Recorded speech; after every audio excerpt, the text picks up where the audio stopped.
on that. So, but I've appreciated. I say that because I've reflected a little bit on this series that Brace and I have done. And when I signed up to teach and wanted to do something on worship, I'm first very appreciative that he was willing to do it with me, because he's helped me a lot on some different things, and because it can be an interesting topic sometimes, and there's some good things to talk about. And but I've reflected over the class, and I think it's gone really well. And I've appreciated the discussions we've had and the topics we've looked at. So, yeah, I appreciate all that from you guys. And as today you can see from your handout, we're going to be talking about this idea of worshiping in hard times. How many of you have gone through a hard time? I think everybody could pretty much raise their hand. How many have gone through a hard time more recently?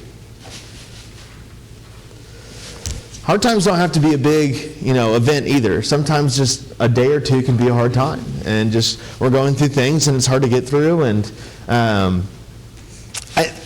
I say that because I think this lesson, and Brace mentioned it last week, it's kind of a good afterthought to the class we had last week on talking about worshiping together. And the last question we'll talk about on Wednesday night kind of gets into that more as well. But through my personal experience, there's been times where it has been hard to worship God when things are not going good. And that's just the way that it is. That's the way that I think a lot of people can struggle with that. When things are not going right in my life, or when things are not going as I had planned them to, it's easy, I think, to get frustrated with God. And I think that's just a fact of the matter. It's easy to be frustrated with Him. It's easy to be upset with Him. And during those times, it's easy to kind of cast Him out of our lives at that point. And that's where it finds struggle. We find struggles in our relationship with God. And I can recall a lot of times in my life where the last thing I wanted to do was give credit to Him in bad times. And the last thing I wanted to do is to praise Him and thank Him for the way that things are going, because I was so upset at the situation, or I was so upset at the time I was going through. And I just think that's something that we can all relate to at different times in our life. And that's okay to talk about, because those are feelings. Those are things that happen. And like this says, starting out, hard times are something that everyone faces. As I had everybody raise their hand, everybody could have raised their hand talking about going through hard times in life. And during these seasons, it can be difficult to understand how or why we should continue to worship God. And it says, yet some of the most powerful and meaningful acts of worship happen in the middle of struggle. And that may be hard to see now, but I think as we go through this class, we can kind of open our minds a little bit and see how that actually does come to be true. Rather than just always worshiping in moments of joy or good times or things like that. Worship during hardship is more than singing songs or praying when things are going well. It's choosing to trust God, and that's the big point of this lesson, is understanding how to trust God. And I think that goes into our worship. When we worship God through hard times, learning how to trust Him, learning how to say, God, I know things are quite awful right now. I know things are not as they're supposed to be, or are not the way that I would have them to be. But I trust you, right? There's a lot in saying that, God, I trust you. I trust that you're going to get me out of this. I trust that you're going to have your hand on the situation. Trust is a huge thing in that kind of way. And it's also choosing to honor Him and draw near to Him when these times feel uncertain. So in this lesson, we'll explore what it means to worship God through difficult seasons, and how faith can grow stronger when we continue to turn to Him in the midst of our trials. So we're going to open up some scriptures. Go ahead and turn over to Job chapter 1. I think Job was definitely what came to my mind first when talking about some biblical examples on those who found ways to worship God in really hard times. And I looked at a lot of these people, and I'm like, man, they've been through way more than I could ever imagine, in my life. I would call myself, God has blessed me very much in my life where there's been some hard times, but, in my 23 years of living here, I haven't had to go through a lot of what these people have gone through. So it was kind of an eye-opener to understand how these biblical characters kind of went through life. But if you turn over to Job chapter 1, I hope a lot of us know the story of Job, and if not, go back and read Job and kind of get the story of him. But basically, a little overview is that Job was chosen. Satan and God were having this conversation, and Satan was like, hey, I want to come after your people. And God's like, go after Job. and he'll prove his loyalty to me. Just watch. That's kind of the background of it. And so, sorry, my voice is not quite warmed up yet. What we see in chapter 1, Satan is allowed to test Job. God's like, go ahead, do your thing. And in verse 13 and on, it talks about how Satan literally took everything from Job. His family, his possessions, everything that was there and everything he was comfortable with was gone. And in verse 20 it said, Then Job arose and tore his robe and shaved his head and fell on the ground and worshipped. He said, Naked I came from my mother's womb, and naked I shall return. The Lord gave, and the Lord had taken away. Blessed be the name of the Lord. What do we learn from Job in just the first chapter? I mean, it took one chapter to get this lesson out in the book of Job. What do we learn from him in this situation? Andrew? First thing I see is that Job doesn't deny his mourning sorrow. No. He is crushed. He is torn. He is sitting in dirt. Yeah. So he's feeling it. He's not denying that or trying to say, no, I can't show that.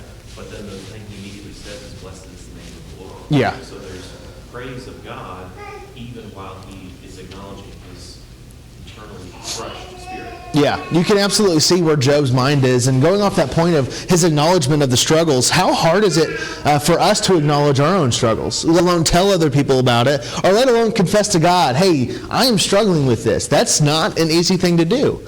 And as you point out that Job said he acknowledged that things weren't good. And sometimes maybe we need to do the same thing. Ashley? When he says the Lord gives and the Lord takes away, I feel like there's like an unspoken thing in there that God gives and God has the right to take away. And sometimes we forget that part. Like, he made it all. He absolutely has the right to take it away. Yeah, and I think what I learned from Job in that phrase of he has taken away, and we talked about this trust aspect. I see Job saying God has taken away, and if he wants to take away, he will, and I'm going to let him do that. And that's what he's going to do. But I think there is something said about that and understanding that, understanding that part of God. Margaret? Just like the word acceptance when I read it. Yeah. And that's one of the things we have to, like you said at the very beginning, we have to own what happened. Yeah. And accept this is what happened. So sometimes it isn't the outward things that stress us, it's Yep. our reaction to it. Yep, I think that's good. Jim? Yeah, suffering can do one of two things to people. It can either draw closer to God or it can drive them away from God. Yeah. Sometimes a loved one will die and people are trying to get God because their loved one died. Yeah. But Job, he had the better attitude, you see. Yeah. Yeah, his mindset, we could see his mindset, and back to what Andrew said, one of his first reactions after acknowledging is, I'm still going to praise the name of God and understanding his priorities in that moment. But I think Jim's right, because like I was talking about at the beginning of class, is during hard times, it's really easy to shun God out. But the goal is we want to create a relationship with God that even in hard times, we turn more towards him. We lean on his will, his way, and what he's going to do to get us out of that. Jim, you had another thought? People over the years, on that film strip, it shows that illness or suffering can often draw one over to God. Yeah. And that's true. I think that's true. Yeah, suffering can definitely lead to needing something more that you know that you can't handle in life. What a burden, life is really a burden, you know. Take my mom, for instance. She get up in the morning, running in the pots and pans, she cooking for 7 children, you know. Yeah. And she would sing, and I could still hear her say this statement. Says, my life will be sweeter someday. Yeah. Yeah, that's good. Yeah. But I think you're right. I mean, suffering it's a definitely leading fact to, people in their lives when suffering happens, and especially if you've suffered a lot and you're at the point where I know I can't handle this on my own anymore. That's when I need something else. And then when people realize what God can do in those times, it can definitely bring you to a relationship with him. Joy? It's kind of been alluded to already with the comments, is that for me it's that Job was not included in the conversation between God and Satan. Yep. So he does not know why. He doesn't know, what the outcome is going to be. Yeah. But trusted God without the information. Yes. Yeah, I think that's a good piece of information, because let's put ourselves in that situation. This thing happens to us. We have a relationship with God. We don't understand why. We were, like Joyce said, we weren't a part of that conversation. We didn't know what was going on, and we didn't know why this is happening. But we see that even in that situation, where does Job turn to? Where does Job look to? And that's the example we take from that. Go ahead, Amy. I think another important thing when you look at Job is realizing that his reaction to the suffering wasn't just, oh, he's just a good person. Like, you have to build a relationship with God, and you have to put the work in to have this reaction when suffering comes. Yeah. Because you have to have a full trust in God. Because most people's reaction when something terrible happens isn't going to be, well, this is a good thing. Right, yeah. Let's praise God through this. Yeah. You can see the foundation that Job had built. I mean, that's why God chose him Yes. to give to Satan, to be like, really? You really want to test him? Test Job. Yeah. I know this guy's not going to screw it up. Yeah, and I think there's something to say in that, knowing that, God knew who Job was, and specifically knew him because of how well Job knew God at that point. And had built a strong foundation with God, knowing that, when this conversation with Satan and God were happening, he had full confidence. God had full confidence saying, hey, talk to Job, and let me show you what the power of a relationship with me looks like. Ashley? This isn't a Job characteristic. That's okay. In Job that God has the power to limit Satan. He is able to put a cap on Yes. what Satan can do. And we see evidence of that. And I think that's another reason to praise him and worship him. Yes. Because He is all powerful, and you're right. He's got the ability to be able to do that. And in this situation, without God's approval, could Satan have tempted Job in this same way? I don't think so. By the way the conversation went, God had allowed Satan to do what Satan did. Now, a lot of times we understand that Satan's going to work in his way, but I think God allows that as well. Well, even, the point where he says, you can tempt him, but you can't touch his body. Yeah. He's putting a cap on He it is. and saying, here's what you can do. He is. And you're right. And the point in that is how powerful he is. If you're looking for someone to help you in these times, I want someone as powerful as that. I want to look to someone who's going to be able to have full control. I gave a lesson on the hand of God a few months ago, and just understanding how powerful God's hand is and how his hand works in our lives and does certain things. And I think Ashley's got a really good point in just understanding the power that God has. Joy? It's already been talked about, but just the verse popped into my head about that he will not allow beyond what we can bear. Yeah. Even though we think it's Yes. beyond what we can bear. Yeah. He has promised that. Yes, and we see that a lot. Reflect back to any time in your life. Situations feel very overwhelming, and there's been times, even more recently for me, I'm like, can I even get through this? Can I even do this? And Joy's right, and the comforting fact of looking back at it and understanding that God won't put us through anything that we can't handle. And more importantly, God won't put us through anything that he won't be a part of as well. Joy? I was just going to say, not beyond what we can bear, with his help. Yes. And it's a lot easier with him. And if times feel really hard and you're struggling with something, maybe you're not looking in the right places for the right help. And that's another thing to understand. And we see what Job went through in just the first chapter, understanding, and the other things that he's going to go through. God was with him the entire time. It's not like God told Satan, go do this, and I'm going to go head out and do something else for a while. Like, God was still over the whole situation, and God was still protecting and looking after Job, which is another very comforting thought. And because if I'm Job and saying, hey, this is happening to me, and this is really terrible, but I can look in my corner and say, hey, God's still there. And that's what Job is showing us through praising God and worshiping God. And that's the phrase it uses, right? He says, blessed be the name of the Lord. That's worship to God. That's lifting up the name of the Lord in such a hard time. So, we can learn so much from understanding the mindset of Job in just the first chapter of what happened. Anybody have any other thoughts on Job before we move on? Addie?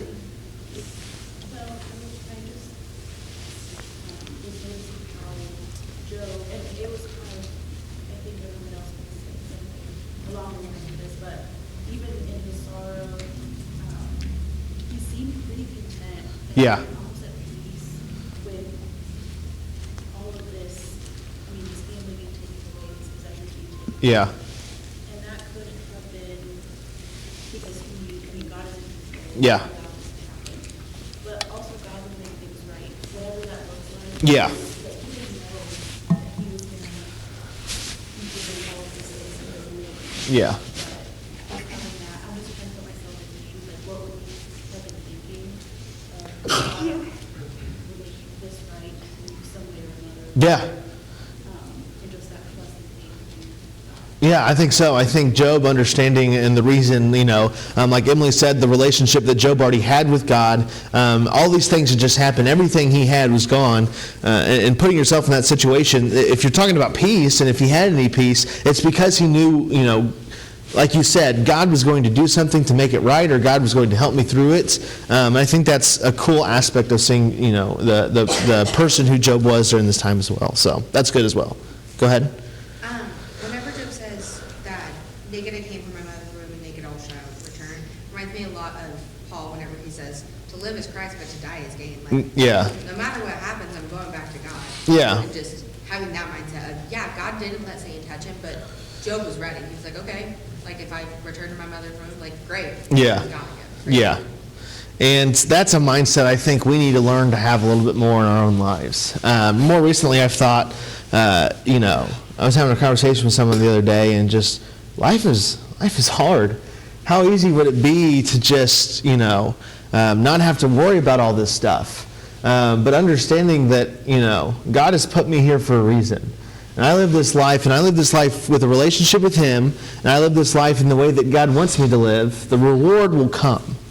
And like Job is saying here, whatever happens and whenever this happens, or, I'm going to be with God, and whether I'm with God here or with God somewhere else, like that is where his mindset's at. And I think that's kind of where Emmy was getting to, which is really cool to see. And I think, I'm trying to think a lot more like that in my life, of understanding, life gets hard, but I want to live my life as God wants me to live my life. And I do. I want to trust in Him in hard times, and in good times, always look to Him to worship Him, and involve Him in every aspect of my life, because life is also busy. So we get distracted with different things. We're at work. Sometimes, you go through that the whole day. It's like, I kind of forgot God existed at some point, and that needs to be kind of a change in our life. Aaron?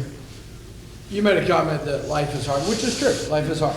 But sometimes we allow life to be harder than what it is. Sometimes we do. If you look at David in 2 Samuel chapter 12. Yeah. After, Bathsheba and, the child was born, and the child got sick, and David mourned and wept and prayed and fasted and just poured himself into this. And then the child died. Yeah.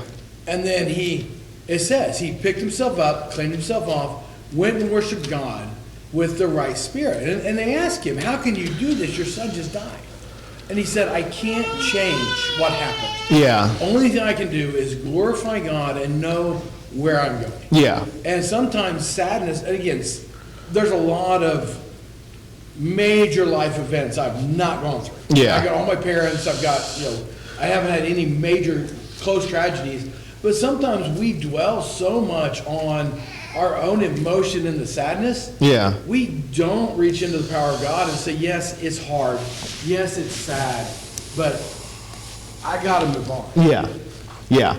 And I agree with you, but I think that's hard within itself. It's a challenge within itself to be able to get there. And I think that example of David is really a good one, of understanding, like, he had, and you're right, and David was right. You can't change things that have happened. Things have happened for a reason. You can't change that. And looking at David, understanding, like, all I can do is just keep looking to God, and, this is what, and I think that's the point Aaron's making, like, sometimes we can dwell in our own pity, and we can make it a little bit hard, and it's a hard thing to get over that hump and understand, to keep pursuing God in those situations, but it makes it easier, and that's a better way to cope with situations than dwelling in our own pity. And Ecclesiastes says, time and chance. Yeah. Every one of us. Yeah. And some of it, we see in Job it was God. Sometimes it's just time and chance. Wrong place, wrong time. Yeah. And it's just, sometimes bad outcomes happen. Yeah, and it is. But once again, through all those situations, it's understanding, are we just going to let ourselves be consumed by it, or are we going to actually do something about it and kind of make it better for ourselves? That's a fair point.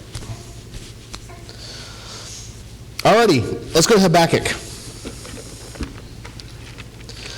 These Old Testament books that I never open, it's like dust, and every time I open them, I'm like, why are these dusty? Why don't I go back and read these stories and use the resources that God has given me to have some encouragement in my life and have some, so I need to, I read the New Testament a lot more than I read the Old Testament, and I need to dust off my Old Testament and really start reading. And once again, that's just a side thought in my head, but there's a lot to say in these things. But Habakkuk chapter 3, and if you know anything about, I won't get too much in details, we're already almost 25 minutes in the class, about the background here. But in verse 17, it says, though the fig tree should not blossom, nor the fruit be on the vines, the produce of the olive fail, and the fields yield no food. The flock be cut off from the fold, and there's no herd in the stalls. Just in verse 17, it doesn't seem like there's a whole lot of things going right in this situation. But it says in verse 18, yet I will rejoice in the Lord. I will take joy in the God of my salvation. God, the Lord, is my strength. He makes my feet like the deer's. He makes me tread on my high places, to the choir master with stringed instruments. What do we learn from these 3 verses here in Habakkuk? Like I said, in verse 17, it seems like there's nothing going right. This is a situation where, hey, this is not working, this hasn't happened, we have no food, the flock's gone, we have no herd in the stock, everything's gone. Nothing's good. But what do we learn in verses 18 and 19? And what does verse 17 show us about situations? God will provide. God will provide. And what does that take from us? Believe in God. It does. Obedience to God. Yes. Yeah, it's kind of like what we talked about in Job. Nothing has happened, but in verse 18, Habakkuk talks about, yet I will rejoice in the Lord, I will take joy in the God of my salvation. And he doesn't stop there. He said, God is my strength. Like, I find my strength through God. I find the ability to get through these hard times through God. Ashley?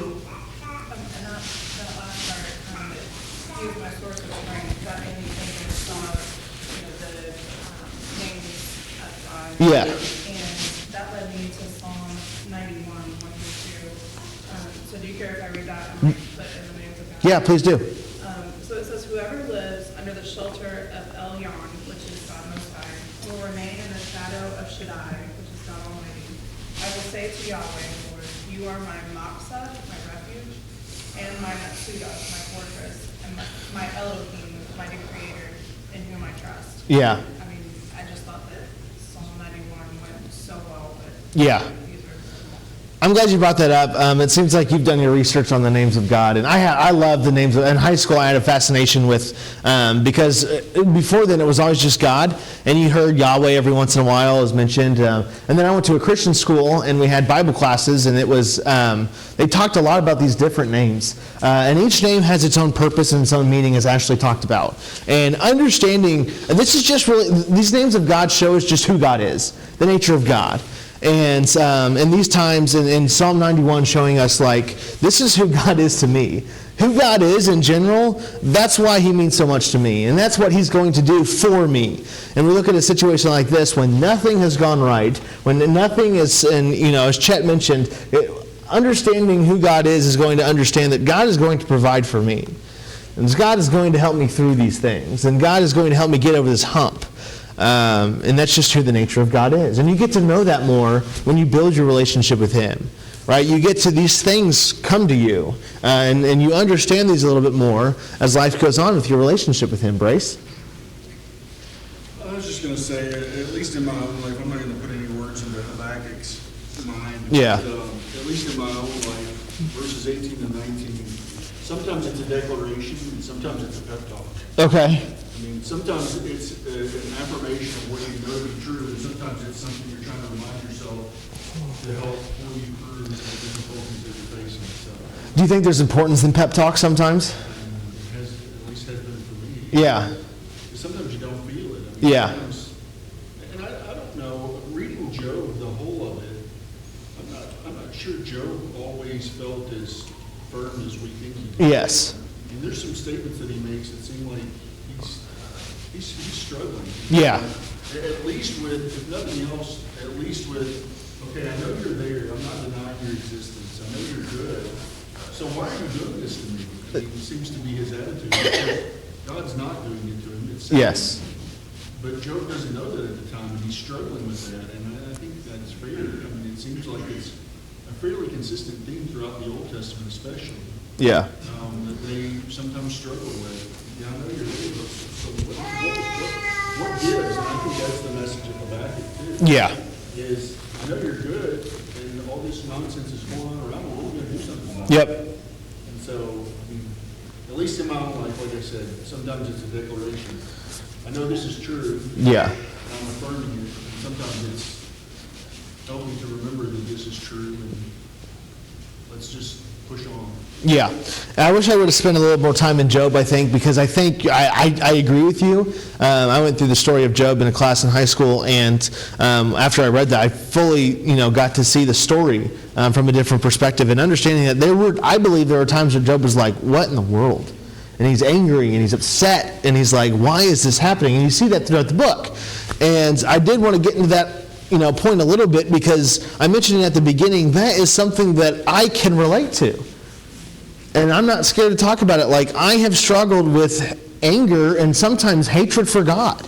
Understanding, like, God, why have you done this?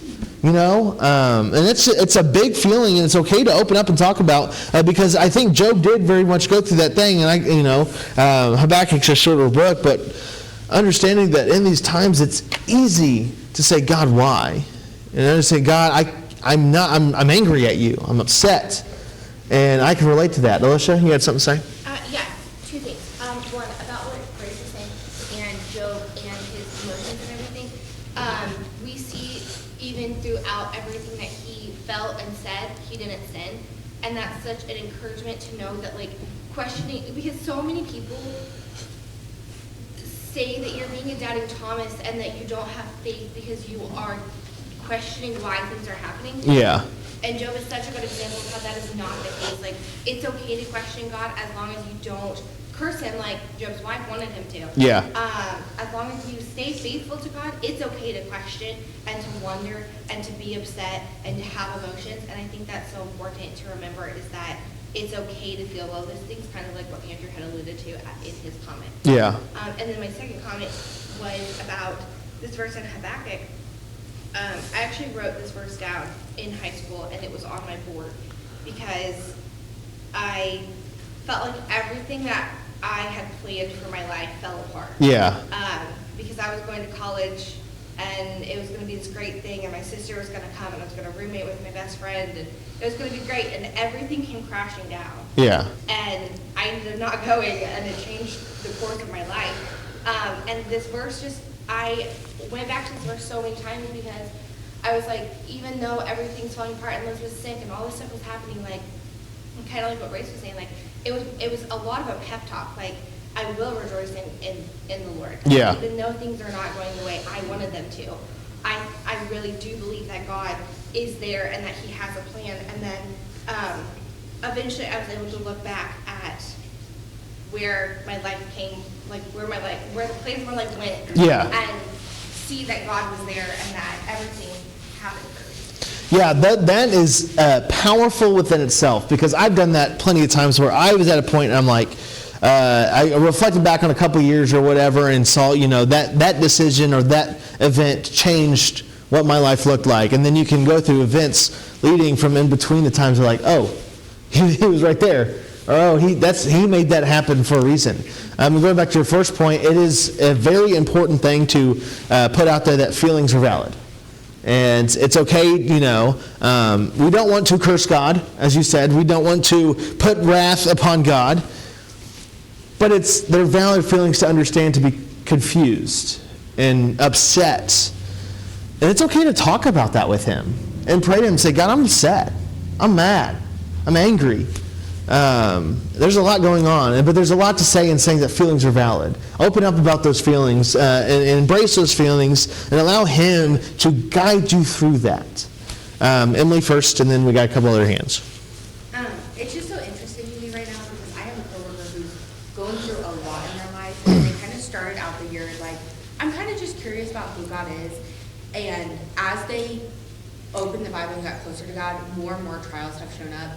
And watching them who did not grow up in church, never had a faith, just find so much peace in just who God is. Like, they used to struggle with insomnia really bad, and they now say, anytime I'm getting in bed, I just open the Bible and I read until I'm tired, and then I sleep through the night. Yeah. And so just realizing that while there's so much power in questioning God and being open with those emotions and like wondering why things are happening, sometimes the simple truth of you don't get to know why things are happening, just take comfort in who God is.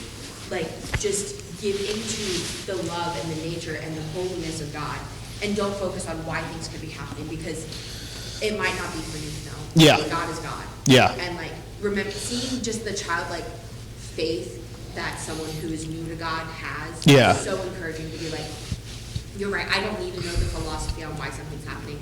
I just need to know that God is God and God gives me comfort. Yeah, and that's a cool story. I'm going back on that, but I mean, in our situation, it makes it easier because if we understand that we're not going to know things for a reason, and God's taking control of it, we don't have to worry about it. When we have that deep connection with God and trust Him on that level, that takes skin off our back. We just have to know, hey, He's going to be there and comfort me. He's going to take care of me, and He's going to provide for me, and He's going to get me through what's happening. And that's a lot of trust, but it's also, it takes a load off of us, understanding I don't have to worry, I may not know what's going on, but that's okay. That's okay because I trust God, and I embrace in Him. I think Jim had a comment. If Job had been greedy and cunning, just like many today, he would have been double empty, If he had something worth more than money. Yeah. If he couldn't take it with him, you and I can't take things with us. Yeah. Like the saying is, whoever saw a hearse, put it on you home. Yeah. Yeah, but you're right. I mean, Joe's trust in God, made it, no telling what that situation looks like. Job acts a different way. Andrew, you had something. Yeah, when we read this passage back, Addie helped me because her Bible notes, she had a good summary back, which I don't remember off the top of my head either. But it's a short prophetic letter, and the point of the book is the bad guys are winning. Yes. Israel is going, why are the bad guys winning right now? Yeah. And God opens the book, and Alicia's comment reminded me of this. God opens the book with, I know this is what you're thinking. Yeah. I know what's on your mind right now is, God, how long are you going to let the bad guys win? When are you going to do what you always promised? And God's point in this book, the point of this prophecy to Habakkuk is, I haven't changed who I am, and I'm not suddenly taking the bad guy's side just because the bad guys are winning right now. Yeah. And the thing that he reiterates over and over in the book is, I am still sovereign. Yep. God is still in control. And so then chapter 3 is Habakkuk, after that back and forth with God, Habakkuk writes this prayer. And it's a prayer that's meant to be repeated because he said, give this to the musicians and turn this into a song. So it's something that they're going to repeat. And verse 19 says, the sovereign Lord is my source of strength. So it's understanding sovereignty of God. God's in control, the way Alicia put it, God's in control, God has a plan. That's sovereignty. Yeah. And so even when bad things happen, even when the bad guys win, God is saying, that doesn't mean I've taken their side. I still have a plan in all of this. Right. And so that's what we need to trust in. Yes, and seeing that background of Habakkuk, and then understanding. So I wanted to read all of chapter 3, but we're running out of time. Go back and read that prayer because it is powerful. It's got a lot to say in it. And Habakkuk, when writing this prayer and understanding the background behind it, it really, I look at verse 4 of chapter 3. His brightness was like the light, rays flashed from his hands, and there he veiled his power. Talking about what Ashley was talking about earlier, his power, just understanding the attributes of who God is in these situations. And that's what this prayer is about. And it's really cool to see. Chet, you had something. I'm going to relate a story to you. Okay. It's involved with me, my first wife. Okay. We were married 42 years, Rita Joe, and she had cancer. She battled it for 3 years. When she passed away, I got discouraged. Yeah. And I thought, went to prayer to God several times. Why did you allow this to happen? Yeah. When I talked to some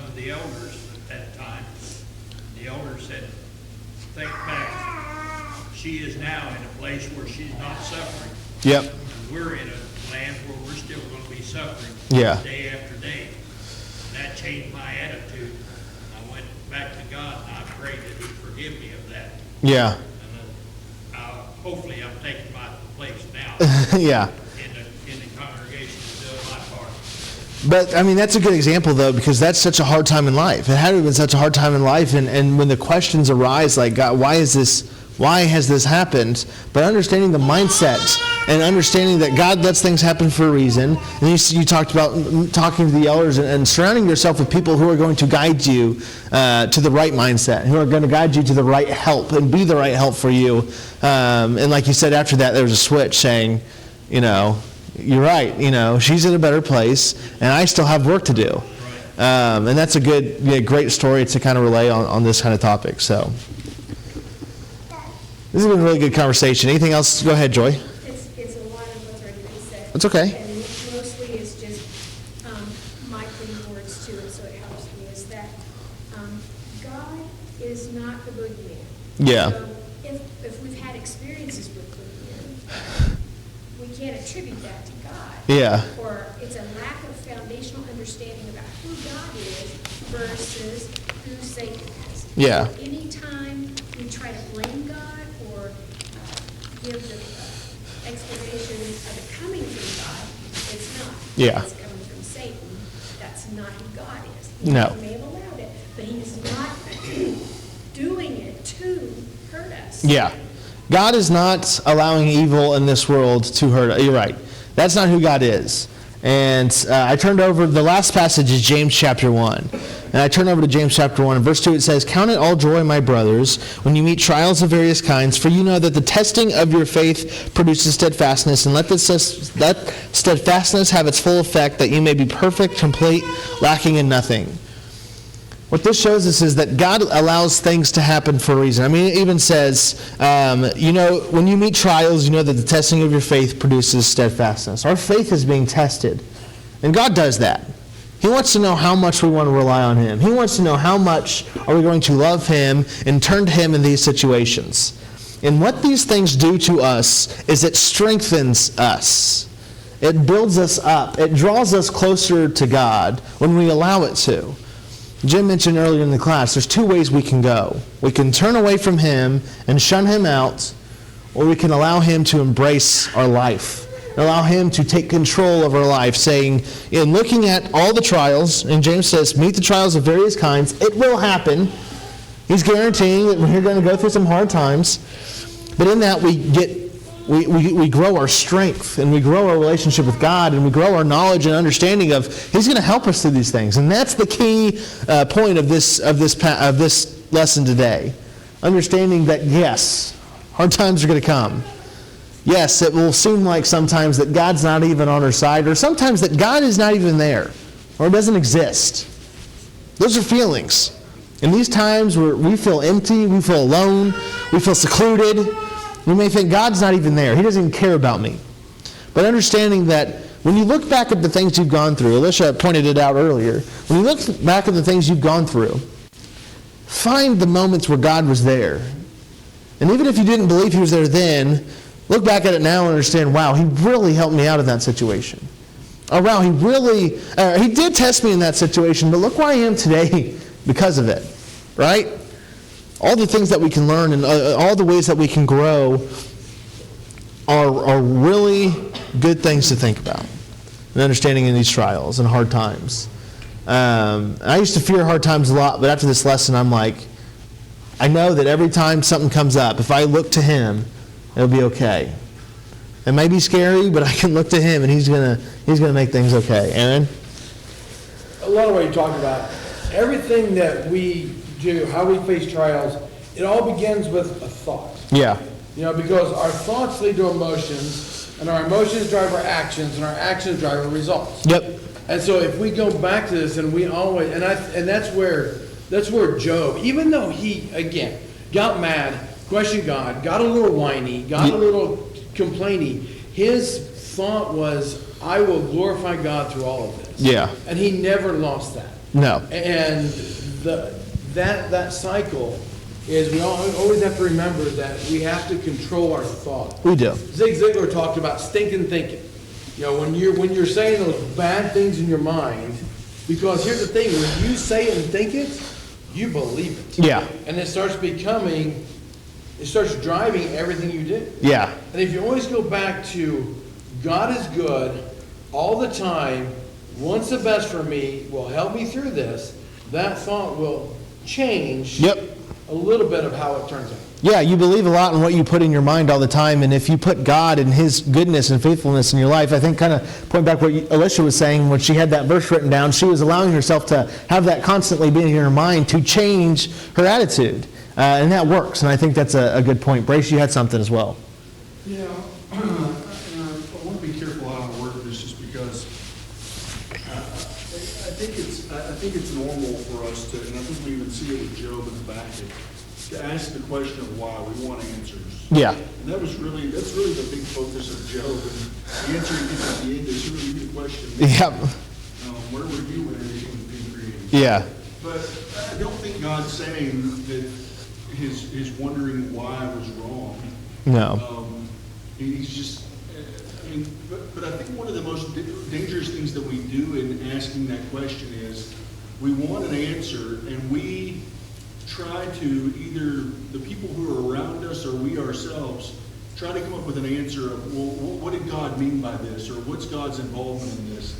And the danger, I think, that exists there is we don't know any more about what God's involvement is in our situation than Job did. Yeah. And Job doesn't ever get an answer. We see what happened, but Job doesn't. Yeah. And we don't get an answer either. And I think it's dangerous for us to attribute God to either being directly involved or indirectly involved or anything. Just the key is, I know God, I'm going to trust God.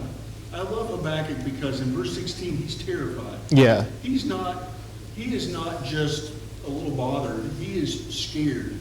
So scared, he says, I shake when I walk. And he's terrified. And I love, Alicia pointed this out, but in the New English translation, verse 18 says, I will rejoice. I will be happy. Future tense. Yeah. In other words, I'm not rejoicing right now. I'm not happy right now. Yeah. And that's okay. But through God and the strength that He provides, we can get there. Yeah. And so the key is just to trust. And that's really the message of Habakkuk. The thesis verse is 2:4. Those who walk with me or trust me will walk by faith. Yeah. They're just going to trust. Yeah. Without the answers. Yes. There's a lot of, yeah. It's 3 chapters. Go back and read it. It's a great book. It's a great story. Understanding, I'm glad you brought up the point right there at the end of chapter 2. He was terrified. He was scared, and we have all been there.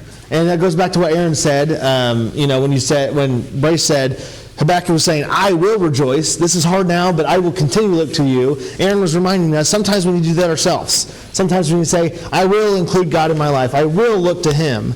Joy, you had last thought. Quick is that in case we did take the wrong path, and maybe take it the wrong path for a long time, God can still forgive us. Yes. And restore us. Yes. Even if we didn't make all the right decisions. Yep. There is still hope for us. Oh yeah, it's never over till it's over. I was with a buddy this week, and he was telling me a story of his dad's a preacher, and he went and found somebody who was into drugs, homeless for a long time, found him and brought him to Christ. He was baptized. 6 months later, he passed away. Never over till it's over, and Joy's got a point there. So, thank you for your attention. I think it was a great discussion. We'll talk about some questions on Wednesday.